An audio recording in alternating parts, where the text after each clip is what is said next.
Hello everyone, if you're trying to play 007 First Light and you keep getting this error, the game has crashed with the error code 0xc000001d, then you have come to the right place because in this video I'm going to show you how to fix this error on 007 First Light easily. So the first thing that you need to do is you need to open up your C drive and you're going to go to your Steam's directory. So it should be in your C drive, prompt file a6, Steam, and then user data. And now here you're going to go to your user ID, this one for me.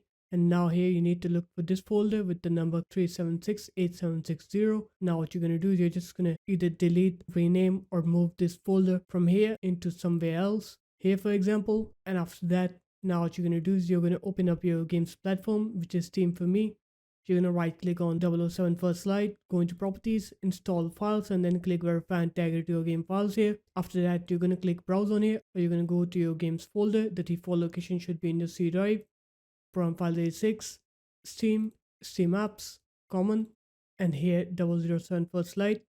Now you're going to right click on the First Light exe, click properties, compatibility, click run this program as an administrator, and also click disable full screen optimizations.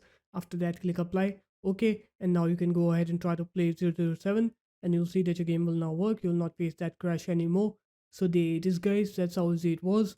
If you guys found this video helpful, make sure to leave a like, comment, and subscribe to the channel, and I'll see you in my next video. Peace.